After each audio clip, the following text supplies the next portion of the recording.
Hello everybody, I hope you're okay. We're missing you lots, so Miss Simpson and I have decided to do a few videos to help you with some home learning. We hope that is going okay. We know you'll be doing a really good job, so thank you very much. We've decided to do today on phonics, and we are going to upload some stories as well. Let us know what you think to them and let us know if you would like anything else, and we'll try our best to do that. Okay, so we gave you 4 digraphs to focus on this week in our plan, and the first one is this one. I'll put it up here. I hope you can see it. Is R. Now, a digraph is a funny word. A digraph means 2 letters that make one sound together. For instance, if we had this word chop, we need to know that the C and the H together are making a ch sound, because if we didn't, we'd just have k-h-op, and we wouldn't be able to blend that. So if we know ch-op, ch is making a ch sound, we can blend it to make ch-op, chop. Whereas if we didn't recognise the digraph, we wouldn't be able to read that word. So that is why learning digraphs is really important for reading it and for writing. So we use our digraphs in writing as well. Okay, going back to our first sound, this is an A and an R, and when they are together, they make R. R.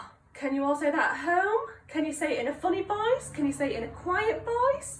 Can you say it in a monster voice? Sorry, mums and dads, I hope that's okay. So that is our first digraph, and we are going to blend some sounds to make a word. So we have got k, r, k, r, k, r. What word have we got? We've got car. Now you might want to write some words with the R sound in. You can do. You could write park, or you could write far. Can you think of any more words with the R sound in? Okay, next digraph. We have got this one. Not sure if they're straight. I'm sorry if they're not. We've got an O and an R, and together that makes or. Now we're going to blend some sounds. So we've got f, or, f, or. What's my word? It is for. Now you could write some words with the or sound in. You could write fork, or you could write born. Could you have a look in a book and see if there's any more? Okay, next one. We have got another digraph.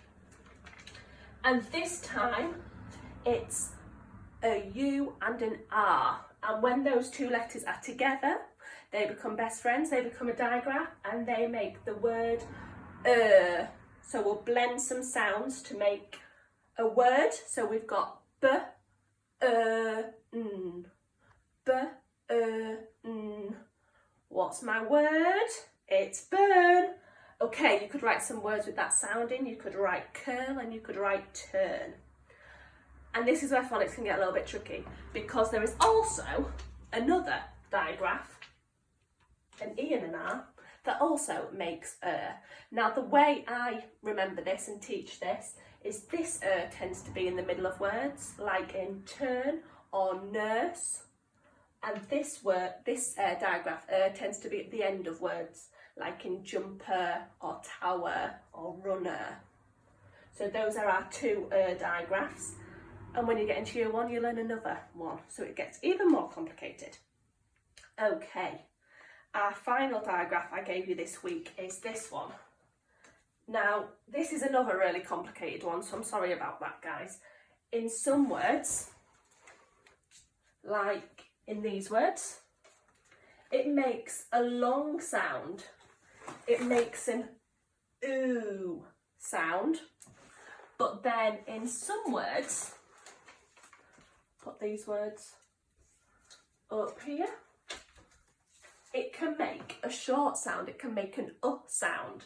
So we learn it with the oo sound, but sometimes if we read a word and we use the oo digraph and it doesn't make sense, then we need to reread it with the So in some words it makes ood, food, the oo sound, but in some words, book, it makes the sound. So when we recap that sound, we recap both of the sounds for the understanding. Okay, so going back to the 4 digraphs of this week, we've got R, or, and oo. I think on the plan I put different ideas you could do to extend this, but what we could do is we could say to your child, close your eyes, and we could take one away, and then the child's got to guess which one we've taken away, so it's improving memory skills as well. Vice versa, your child could do it and you could say the digraph and they could check whether they're right.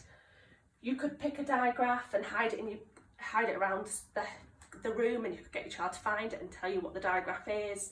You could get your child to write out lots of different ones, and then you could play snap.